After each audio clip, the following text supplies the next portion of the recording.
তুমি কি কখনো ভেবেছো কেন কিছু মানুষ সবসময় আত্মবিশ্বাসী দেখায় আর অন্যরা নিজের উপর সন্দেহ করে? এর রহস্য কি জন্মগত প্রতিভা বা ভাগ্য? মোটেও না। এটা আসলে কারণ তাদের চিন্তাধারা আর কাজের ধরন।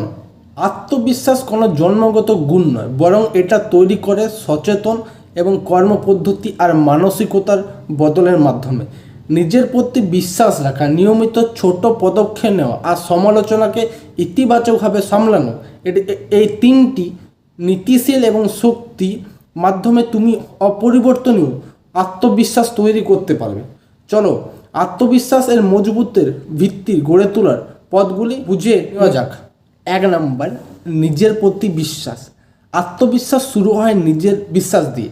এটা মানে হলো তোমার ক্ষমতা, সিদ্ধান্ত আর আত্মমূল্যকে বিশ্বাস করে কোনো সমস্যা বা ব্যর্থতার পরেও। রবি আর আত্মবিশ্বাসের গল্প বা রবির কনফিডেন্সের গল্প। কী ব্যাপার? রবি একটি সাধারণ ছেলে, একটি ছোট গ্রামে বাস করত। কাঠমিস্ত্রি হিসাবে কাজ করত, কিন্তু তার একটা মনে স্বপ্ন ছিল যে নিজের একটা ফার্নিচারের ব্যবসা শুরু করবে। কিন্তু বারবার মনে আসতো, যদি আমি ব্যর্থ হই সবাই হাসবে আমাকে। একদিন যখন সে চেয়ার বানাচ্ছিল, তখন 2 বড় লোকের কথা শুনছিল। একজন বলল, তুই জানিস ঈগলকে আকাশের রাজা বলা হয় কেন? ওটা শক্তিশালী বা দ্রুততর বলে না, বরং কারণ ও তার বিশ্বাস করে যে সে অন্যর থেকে এটি আরও উঁচুতে উঠতে পারে। এই বিশ্বাসে তাকে উঠতে সাহায্য করে। রবি সেই কথাটা ভুলতে পারল না। সেই দিনই সে ঠিক করলো স্বপ্নের দিকে একটা ছোট পদক্ষেপ নেবে। সে তার আয় থেকে কিছু টাকা বাঁচিয়ে অবসর সময়ে নতুন নতুন আসবাব বানাতে শুরু করলো। প্রথমে কেউ টেরও পেল না।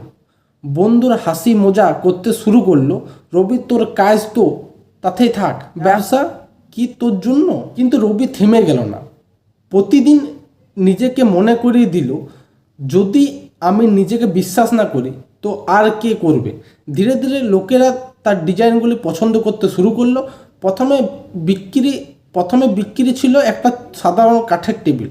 বেশি লাভ হয়নি, কিন্তু আত্মবিশ্বাস বেড়ে গিয়েছিল। 6 মাস পর বছর চলে গেল আর রবির ব্যবসা বেড়ে উঠল। সে গ্রামে পরিচিত হয়ে গেল, সেই ছেলে যার স্বপ্ন বাস্তবে পরিণত হয়েছে।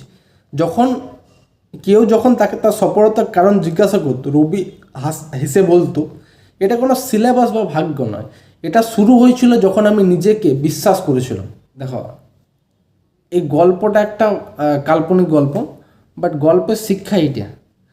নিজের প্রতি বিশ্বাস রাখা সফলতার প্রথম পদক্ষেপ। যেমন রবি বিশ্বাস করেছিল নিজের উপর, তেমনি তুমি যখন নিজের ক্ষমতার বিশ্বাস করো আর ছোট ছোট পদক্ষেপ নাও, তখন তোমার ভিতরকার শক্তি জেগে উঠবে। তো বিশ্বাস আসবে বাইরের থেকে নয়, নিজের ভিতর থেকে। 2 নম্বর, কাজের মাধ্যমে আত্মবিশ্বাস তৈরি। ছোট ছোট নিয়মিত পদক্ষেপ গ্রহণ করলে ভয় দূর হয় আর আত্মবিশ্বাস বাড়ে। অভ্যাস আর উন্নতি তোমার দক্ষতা, আত্মবিশ্বাস বাড়ায়। আর একটা গল্প বলে বোঝাচ্ছি, মায়া আর পাবলিক স্পিকিং চ্যালেঞ্জের গল্প। মায়া ছিল একদম চুপচাপ মেয়ে, সফটওয়্যার ডেভেলপার হিসাবে কাজ করত, কিন্তু সে জানতো কেরিয়ার এগানোর জন্য পাবলিক স্পিকিং স্কিল বাড়ানো জরুরি। কিন্তু মঞ্চে বক্তব্য বা স্পিচ দেওয়ার কথা ভাবলে তার বুক ধড়ফড় করতো, একটা কেমন বেশ অনুভব লাগতো এবং সে মনে করতো সে ভালো পারবে না। একদিন তার কোম্পানি একটি পাবলিক স্পিকিং কন্টেস্টের ঘোষণা দিল। এতে অংশ নেওয়ার চিন্তা করে তার ভয় লাগছিল, সে ভাবছিল কী করবো। তো মনে মনে ভাবলো, এটা তো একটা ভালো সুযোগও হতে পারে। ভয় ছিল, কিন্তু সে বুঝতে পারলো ভয় কাটানোর একমাত্র উপায় হলো পদক্ষেপ নেওয়া। তাহলে মায়া কি সাইন আপ করলো?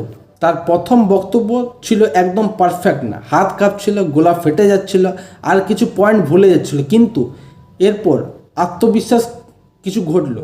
সে নিজেকে ক্ষমতাবান মনে করতে শুরু করলো। সে এটা করতে পেরেছিল, এবং যদিও এটা ত্রুটিপূর্ণ ছিল তবুও তা ছিল এক জয়। সে ভাবলো পরবর্তীবার ভালো করতে হবে। মায়া এরপর নিয়মিত চর্চা করলো, ছোট ছোট ইন্টারভিউতে বক্তব্য দিল, কর্মশালায় অংশ নিল আর অফিসের মিটিংও পরিচালনা করলো। প্রতিটি নতুন অভিজ্ঞতার আর ভয় কমতে লাগলো আর আত্মবিশ্বাস বেড়ে গেল। এখন সে এক জনপ্রিয় বক্তা। তো এই গল্পটার গুরুত্বপূর্ণ শিক্ষা হলো, মায়া যা শিখেছিল তা হলো আত্মবিশ্বাস আসে একদম পারফেক্ট মুভমেন্টে অপেক্ষা না করে, বরং কাজের মাধ্যমে। ছোটো ছোটো পদক্ষেপ নেওয়া, যেমন একেবারে ছোট একটি গ্রুপের সামনে বক্তৃতা দেওয়া বা নতুন দায়িত্ব গ্রহণ করা, এসবের মাধ্যমে তুমি নিজের কমফোর্ট জোন থেকে বেরিয়ে আসতে পারবে আর নিজের প্রতি বিশ্বাস তৈরি হয়। 3 নাম্বার, সমালোচনার প্রতি সহনশীলতা। আত্মবিশ্বাস মানে হলো ফিডব্যাক আর সমালোচনা গ্রহণ করা, কিন্তু এটা তোমার আত্মমূল্যকে ক্ষুণ্ণ না করতে দেওয়া। এটা শিখতে, উন্নতি করতে আরও নিজের মূল্য ধরে রাখতে ব্যাপার। আর একটা 3 নম্বর গল্প, এটাও কাল্পনিক গল্প। এটা আরিয়ান আর সমালোচনার গল্প। আরিয়ান একজন শিল্পী যার ছবিগুলি অনেক সুন্দর।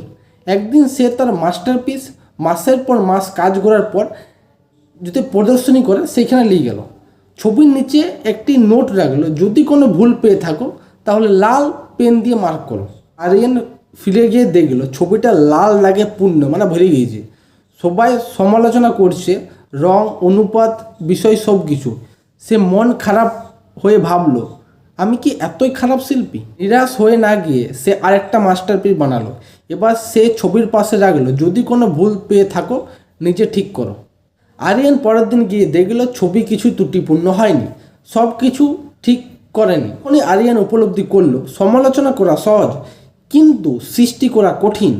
এই অভিজ্ঞতা তাকে সহনশীলতা শিখিয়েছিল। সে বুঝলো সমালোচনা সাধারণত অন্যদের দৃষ্টিভঙ্গি, সংকোচ বা অনুধাবনের অভাবের কারণে আসে। এতে আত্মবিশ্বাস নষ্ট না করে সে নির্মলমূলক প্রতিক্রিয়া গ্রহণ করতে শুরু করলো আর অবান্তর নেতিবাচকতার উপেক্ষা করলো। সময়ের সাথে সে একজন জনপ্রিয় শিল্পী হয়ে উঠল। এই গল্প থেকে যা শিখলাম, সমালোচনার প্রতি সহনশীলতা মানে হলো সাহায্যকারী এবং ক্ষতিকারকের মন্তব্যের মধ্যে পার্থক্য করা। অন্যদের মন্তব্যকে ব্যক্তিগতভাবে না নিয়ে যেখানে দরকার উন্নতি সেখানে মনোযোগ দেওয়া এবং নিজের লক্ষ্যকে ধরে রাখা। উপসংহার, আত্মবিশ্বাস কোনো জন্মগত গুণ নয়, এটা একটা স্কিল যা তুমি বিশ্বাস আর সহনশীলতার মাধ্যমে তৈরি করো। যখন তুমি নিজের বিশ্বাস করো, নিয়মিত ছোটো ছোটো পদক্ষেপ নেবে আর সমালোচনার প্রতি সহনশীল থাকবে, তখন তুমি একটি শক্ত ভিত্তি তৈরি করতে পারবে নিজের বৃদ্ধি আর সফলতার জন্য। মনে রেখো, আত্মবিশ্বাস তোমার ভিতর থেকে শুরু হয়। ছোট ছোট পদক্ষেপ নাও, ধারাবাহিকতা